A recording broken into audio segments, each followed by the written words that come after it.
જય શ્રી કૃષ્ણ, રાધે રાધે. વૈષ્ણવ, અહીંયા મેં છે ને અડધો લીટર ગોકુલ દૂધ છે, ગોકુલ દૂધ મેં લીધું છે. જાડા તળિયાવાળી કઢાઈ લીધી છે. ગેસની આંચને અહીંયા મેં હાઈ રાખી છે, બરાબર. હવે ઘણા વૈષ્ણવની એવી કમેન્ટ આવે છે કે અમે દૂધઘર તો કરીએ છીએ પણ કણીવાળું થાય છે. તો જો હવે આપણે જોઈએ કે કણીવાળું કેવી રીતે થાય છે, કે આમાં આપણી કઈ જગ્યા ભૂલ થાય છે એ આપ અહીંયા ખાલી નોટિસ કરશો. તો ગેસની આંચને હાઈ રાખવાની અને આવી રીતે ઉબાલ આવે દૂધમાં એટલે એને કન્ટિન્યુ આપણે સતત ચલાવતા રહેવાનું છે, બરાબર. ગેસની આંચ અહીંયા હું ધીમી નથી કરી રહી, કારણ કે આપણે અહીંયા ઊભા જ રહીએ તો ગેસની આંચ હાઈ રાખીને ફ્લેમ હાઈ રાખીને આપણે એને સતત ચલાવતા રહેવાનું અને સાઈડનો છે જે ચોંટી જતું હોય દૂધ એને કાઢતું રહેવાનું. આવી રીતે જ આપણે જોઈ શકો છો તાવેથાથી. હંમેશા આપણે સજેસ્ટ કરીશ જ્યારે બી સામગ્રી કરો, કઢાઈ આવી રીતે જાડા તળિયાવાળી લેવાની. આવી કઢાઈ ઓનલાઈન મળે છે. હું એ વિડીયોમાં એની લિંક પણ હું આપી દઉં છું. આપ લોકોને પરચેસ કરવી હોય તો લઈ શકો. ડીમાર્ટમાં અથવા તો મોલમાં બી આપને સરળતાથી આ મળી જશે. આવી કઢાઈ આપણે લેવી છે તો સતત ચલાવતા રહેવાથી શું થશે ખબર છે? દૂધમાં કણી નહીં પડે. તો અહીંયા આપણે ખાલી જોઈ લેવાનું. આપ અહીંયા સરખી રીતે જોશો તો આપને સમજાશે. જો વિડીયોને કટ નથી કરી રહી, થોડો ફાસ્ટ ફોરવર્ડ કરીશ. તો દૂધ અહીંયા આટલું ઘટ્ટ થયું છે, આપ અહીં જોઈ શકો છો. દૂધનો ભાગ આખું બળી જવું જોઈએ, માવા જેવું એનું ટેક્સચર આવવા માંડે, એટલે રબડી જેવું ટેક્સચર એનું આવવા માંડે ને પછી એ સાકર પધરાણી. કારણ કે જો પહેલાં જ અડધું દૂધ બળ્યું હશે અને આપ સાકર પધરાવી દેશો તો એનો રંગ ગાઢો થઈ જશે, એટલે રંગ એનો ધીમો આછો પડી જશે, તો એ નહીં સુંદર લાગે, બરાબર. અને આપણે જે પેંડા બનાવીએ છીએ, દૂધઘર બનાવીએ છીએ, શ્વેત સુંદર લાગે છે. તો એને આવી રીતે સતત ચલાવતા રહેવાનું છે. ધ્યાન રાખવાનું કે નીચે બેસી ન જાય, સાઈડમાં ચોંટી ન જાય, દાજી ન જાય, એ વાતની આપણે ખાસ નોંધ લેવાની છે. તો જો વિડીયો ગમે તો લાઈક જરૂરથી કરશો. આપની ક્યાં ભૂલ થાય છે એ આપ જોતા રહેશો તો આપને પ્રોપર સમજાશે. વિડીયો ગમે તો આપણા ગ્રુપમાં શેર ચોક્કસથી કરી દેશો, જેથી વધુથી વધુ લોકો સુધી વિડીયો પહોંચે અને એને પણ વિડીયો ઉપયોગી થાય.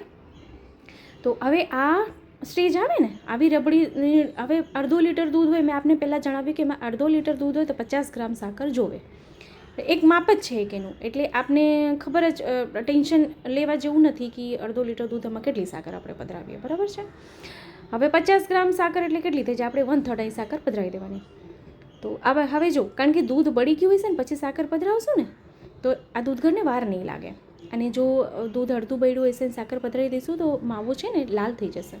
તો આપણે અહીંયા લાલ માવાનો દૂધઘર નથી કરવાનો, પણ સફેદ કરી રહ્યા છે ને. તો બસ હવે અહીંયા મેં ગેસની આંચને ધીમી કરી દીધી છે, બરાબર, કારણ કે હવે માવો ઘટ થઈ ગયો છે. તો હવે જો ગેસની આંચ આપણે હાઈ રાખશું તો નીચેથી બેસવા મળશે, એટલે લાલ થવા મળશે. તો હવે આપણે એને સતત ચલાવતા રહીએ અને આવી રીતે જે માવા હોય ને એને ચપ્પુના મદદથી આપણે એને સમારીથી આપણે એને કાઢી લઈએ. બધો માવો એમાં નીકળી જાય, બરાબર છે. તો જો ચેનલ પર નવા હોય તો ચેનલને સબસ્ક્રાઈબ કરશો, બેલ આઇકન હિટ કરશો, જેથી જ્યારે બી કોઈ સામગ્રીનો વિડીયો મૂકું તો આપ સુધી નોટિફિકેશન આવી જાય. મેં દૂધઘરના ઘણા બધા 4-5 વિડીયો મૂકી દીધા છે, છતાં વૈષ્ણવની કમેન્ટ આવે છે કે એનો જે દૂધઘર છે રવાવાળું થાય છે, તો શા માટે થાય છે? તો એટલા માટે ફરીથી આપની ડિમાન્ડ પર, આપ સૌ વ્યુઅર્સની ડિમાન્ડ પર ફરીથી આપને વિડીયો શેર કરી રહી છું. તો અહીંયા આપજો, તો માવો અહીંયા લોયું એટલે કઢાઈ છોડવા માંડ્યું છે, બરાબર છે. અને સાચું કહું તો અત્યારે શિયાળો છે ને, એટલે અમારે અહીંયા તો બહુ ઠંડી નથી પડતી, પણ આપણે દેશમાં તો બહુ જ ઠંડી પડે છે. તો એટલે ગોળો થતાં વાર ન લાગે આને. તો અત્યારે શિયાળામાં તો દૂધઘર ખરેખર ખૂબ જ સુંદર થાય છે. તો હું આપને આગળ હમણાં દેખાડું કે દૂધઘર કેટલા સુંદર અહીંયા સિદ્ધ થઈ ગયા છે. આજે આપણે જે બનાવી રહ્યા છે દૂધઘર, પણ આપણે ગોળી પેંડા બનાવી રહ્યા છીએ, એટલે નાના નાના પેંડા, એટલે ગોળી જે આપણે ખબર હોય ને મથુરામાં ગોળી પેંડા મળે છે એ. તો બસ હવે ખાલી એકદમથી લોયું છોડી દે, એકદમ ગોળો વળી જાય એટલે ગેસની આંચને બંધ કરીને આપણે એને ગેસથી નીચે ઉતારી લઈશું. તો આમાં જો આપણે કંઈ જ મહેનત કરવાની કે કોઈ જરૂરત નથી, બસ ખાલી સતત એને આપણે કઢાઈમાં ચલાવતા રહેવાનું છે, જેથી માવો ઘૂંટાતો જાય. જેટલો ઘૂંટાશે એટલો લીસો થશે.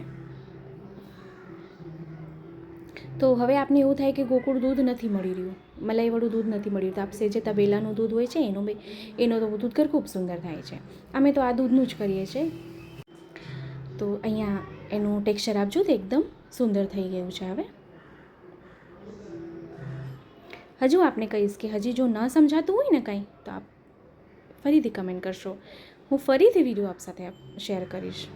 એવું કંઈ નથી કે વિડીયો મેં અપલોડ કરી દીધું, આપને નથી સમજાણું તો હું વિડીયો ના અપલોડ કરું. તો અહીંયા છે ને જો ગેસની નીચે મેં ઉતારી લીધું છે, ખાલી 5 જ મિનિટ અહીંયા જો મેં રાખ્યું છે, ઠંડુ થઈ ગયું બરાબર. અને ઠંડુ થતાં બી વાર ન લાગે કારણ કે વાતાવરણ ઠંડુ છે ને એટલે. તો આ કઢાઈમાં બી જો આપજો એવી લાલ નથી થયું જરાય માવો. બસ હવે હાથમાં મેં ઘી બી નથી લગાડ્યું, આપ અહીં જોઈ શકો. અને વાતાવરણના હિસાબે હાથમાં ચોંટશે નહીં. તો આપ અહીંયા જો માવો એકદમ સુંદર સિદ્ધ થઈ ગયો છે. હવે એને આમ એક હું આપને ગોળો બનાવીને ખાલી દેખાડી દઉં કે કેવું સુંદર માવાનું ટેક્સચર જે છે ને કેટલું સુંદર આવી ગયું છે. કંઈ આમાં મૂંઝવણ જેવું નથી, આપને એવું લાગે છે. આપ ફરીથી કરજો. અગર એકવાર થયું છે, 2 વાર થયું છે તો ફરીથી કરવાનું. જરાય બી એવું નહીં રાખવાનું કે કણીવાળું થાય. અને જો કણીવાળું થાય છે બી તો માવો સેજ એવો ઠંડો થાય ને પછી એને શું કરવાનું, હથેળી છે ને સેજ ઘીવાળી કરવાની અને એને હથેળીથી મસળવાનું એટલે લીસો થઈ જશે. તો આ દૂધનો જે ભાગ છે ને, દૂધમાંથી જ ઘી જે છૂટું પડી રહ્યું છે, આમાં મેં ઘી ઉપરથી નથી પધરાવ્યું. તો અહીંયા નાના ગોળી અહીંયા મેં વાળી લીધી છે, નાની ગોળી. તો આપણે કહું અડધા લીટરમાંથી છે ને અહીંયા 22 એટલે 24 નંગ દૂધઘર અહીંયા સિદ્ધ થયા છે. આમાંથી મેં થોડુંક માવું કાઢ્યું છે કારણ કે એની બીજી સામગ્રી મારે કરવી હતી એટલા માટે. તો અહીંયા સાચો છે, આપને ખબર હોય તો આવું મળે છે. તો આમાં રાખીને આમ તો આમાં છે ને આકાર સુંદર એનો શેપ એટલે ખૂબ સુંદર આવી જાય છે એમાં દૂધઘરનો જે આકાર હોતો આવી રીતે જ બધા. તો આપણે જો તો ગોળી જે છે ને એકબીજામાં ચોંટી નથી રહી, આ વાતાવરણના હિસાબે છે. અને માવો બી ખૂબ સુંદર થઈ ગયો છે એટલે હલકે હાથેથી પ્રેસ કરવાનું. આ સાચો જે છે એના પર હલકે હાથે પ્રેસ કરવાનું કારણ કે આપણે નાના એટલે ગોલી પેંડા કર્યા છે આપણે. તો ખૂબ સુંદર અને સરળ અને એકદમ ઇન્સ્ટન્ટ રીતે આપને કહું દૂધ ગર કરવા માટે મને ફક્ત 25 થી 30 મિનિટ એટલે અડધો કલાકનો ટાઈમ હું આપને આપું છું કે અડધી કલાકમાં, અડધો કલાક બી નહોતા, અડધી કલાક તો હું આપને અડધો કલાક કહીશ કે અડધી કલાકમાં ખૂબ સુંદર જો દૂધઘર સિદ્ધ થઈ ગયા છે. તો આ બી ચોક્કસથી સિદ્ધ કરજો. અને હા, કમેન્ટ કરવાનું ના ભૂલશો. કમેન્ટ કરીને ચોક્કસથી જણાવશો કે આપની મૂંઝવણ આમાં દૂર થઈ છે કે નહીં.